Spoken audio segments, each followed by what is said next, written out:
جب بھی کوئی مشکل آئے تو پہلے صدقہ دیا کریں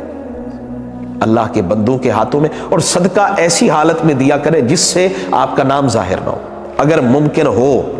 یعنی ایک مثال کے طور پر رات کو لوگ سردی ہے سو جاتے ہیں، آپ نے آدھا کلو چینی لی، آدھا کلو گھی لیا،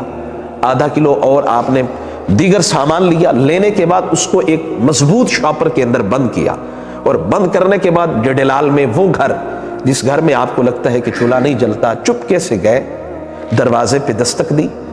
وہاں سامنے دروازے کے وہ سامان رکھا، خاموشی سے آ گئے۔ اب دروازہ کھلے گا، یقیناً وہ دیکھنے آئیں گے کہ کون ہے، لیکن جب وہ دروازہ کھولیں گے تو سامان آگے پڑا ہے لیکن دینے والا نظر نہیں آ رہا۔ تو بیماریوں سے نجات کا بہترین طریقہ ہے کہ پتہ بھی نہ چلے کہ کس نے مدد کی ہے لیکن مدد بھی ہو جائے۔ ایک بہت بڑے بزنس مین کو یہ احساس ہوا کہ میں بیمار ہوں، اس نے جب چیک اپ کرایا تو انہوں نے کہا کہ آپ کو یورپ جانا پڑے گا۔ جب وہ یورپ کے اندر گیا تو وہاں جا کے اس بات کا انکشاف ہوا کہ تمہارے پاس چند دن بچے ہیں، تم مر جاؤ گے، اب جو کچھ کرنا ہے اپنی زندگی میں کر لو، کیونکہ چند ایام کے تم مہمان ہو۔ اب وہ واپس آیا،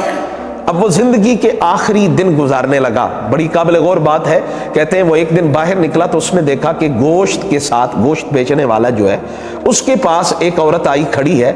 اور وہ جو فاضل مادہ ہوتا ہے نا گوشت کا، وہ نیچے گرا ہوا ہے، اور وہ عورت چن چن کے نا شاپر میں ڈال رہی ہے۔ تو اس نے پوچھا بیٹی یہ کام کیوں کر رہی ہو؟ اس نے کہا میرے بچے کئی دن سے بھوکے ہیں، اور آج بھی اگر انہوں نے کھانا نہ کھایا نا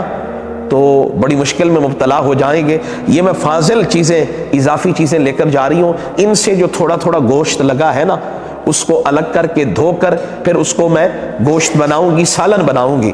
اور اپنے بچوں کو کھلاؤں گی۔ اس نے مدد بھی کی اور ساتھ گوشت کے بنانے والے کو کہا یہ بچی جب بھی آئے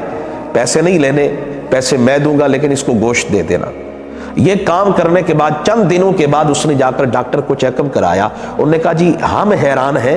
سائنس حیران ہے، ہمارا تجربہ حیران ہے کہ آپ کی وہ بیماری سرے سے ہے ہی نہیں، یعنی آپ کے دل کے اندر چھید تھا، سوراخ تھا۔ اب سمجھ ہی نہیں آتی کہ وہ دل کا سوراخ ہے بھی صحیح یا نہیں۔ آپ مہربانی کریں، آپ ایک دفعہ پھر یورپ کا چکر لگائیں۔ جب یورپ گیا وہ بندہ بزنس مین، وہاں جا کے اس نے چیک اپ کرایا تو وہ لوگ بھی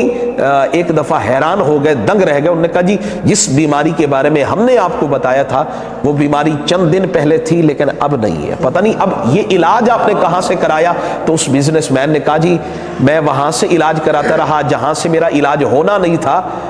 اور پھر علاج وہاں سے ہوا جہاں سے میرے رسول نے فرمایا تھا۔